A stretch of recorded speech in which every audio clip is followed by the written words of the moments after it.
আমরা 0 পয়েন্ট থেকে ইয়ামথাম ভ্যালিতে চলে এলাম। লাইট ইয়ামটা অনেকটাই কমে এসেছে, আর এই রিভারের ধারে হলি ফ্ল্যাগগুলো কত সুন্দরভাবে সাজিয়ে রেখেছে। চারিদিকের পরিবেশটা পুরো মনোরম, আর মেঘগুলো দেখতে থাক। উপরে স্নোক্যাপ মাউন্টেন। আচ্ছা, এখানেও অ্যাকচুয়ালি ব্রিদিং প্রবলেম হয়, ওই জন্য ফ্লুয়েন্টলি কথা বলতে সমস্যা হচ্ছে। এগিয়ে যাওয়া যাক মেন স্ট্রিম বরাবর। একটু দেখে যেতে হবে, নালে জুতো ভিজে যাবে।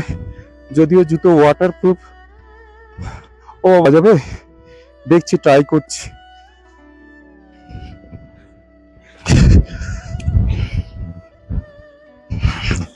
হ্যাঁ, চলে এসেছি।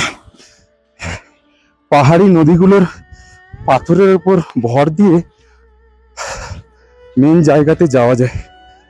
এই দেখো, সেই উপর থেকে 0 পয়েন্ট থেকে যে স্টিম আসছিল, এইটা হচ্ছে মেন স্টিম। দেখো, দেখতে পাচ্ছ, ওই চলে গেছে উপরে স্নো ক্যাপ মাউন্টেন। হলি ফ্ল্যাগগুলো তীরেতে সাজানো আছে, মাঝখানে ভ্যালি। দেখ, আমি প্রথমেই বলেছিলাম যে তোমাদেরকে সিকিমের প্রতিটি জায়গা আমার চোখ দিয়ে তোমাদেরকে দেখাবো এবং ফিল নেওয়াবো। নদীর জলের আওয়াজটা শোনো, জানি না শুনতে পাচ্ছ নাকি, খুব সুন্দর বয়ে চলেছে। তো এরকম ভিডিও তোমাদেরকে দেখাচ্ছি, আশা করি তোমাদের ভালো লাগবে। এরকম ভিডিও আরো আসতে থাকবে। তোমরা যারা ফেসবুক থেকে দেখছো তারা পেজটিকে ফলো করে দিও, এবং ইউটিউবে বাইকার দেবরাজ চ্যানেলটিকে সাবস্ক্রাইব করো। এরকম ভালো ভালো তথ্য সমৃদ্ধ ভিডিও দেব।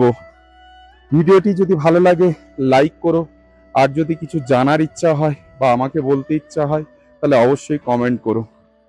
আপাতত সন্ধে প্রায় হয়ে এসেছে। একটা জিনিস দেখো, স্নো ক্যাপ মাউন্টেনটা উপরে, তার মাঝে মেঘ, তার নিচে গাছগুলো, তার নিচে ভ্যালি, হলি ফ্ল্যাগ, আর নিচে প্রবাহমান জলের স্রোত।